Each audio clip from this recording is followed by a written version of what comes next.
Kejaksaan Negeri Aceh Tengah menggelar pemusnahan barang bukti dari 62 perkara yang telah berkekuatan hukum tetap. Kepala Kejaksaan Negeri Aceh Tengah, Yovandi Yazid, menyampaikan untuk tindak pidana narkotika ada sebanyak 50 perkara. Rinciannya 34 perkara sabu dengan barang bukti seberat 138,32 gram sabu. Selanjutnya, tindak pidana narkotika ganja berjumlah 16 perkara dengan total berat barang bukti berjumlah 5 kg. Ada ganja dan juga sabu. Jumlah ganjanya kalau nggak salah 5 kilo ya, 5 kilo lebih.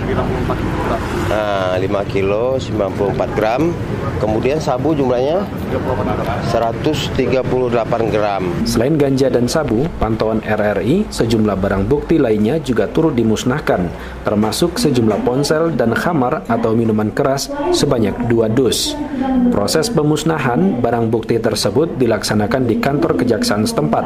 Turut dihadiri tamu undangan diantaranya Kapolres Aceh Tengah dan Kasdim 0106 Aceh Tengah. Pemusnahan barang bukti ganja dengan cara dibakar, sedangkan sabu dengan cara dimixer, dicampur air, serta pemusnahan minuman keras dengan cara dibuang isinya.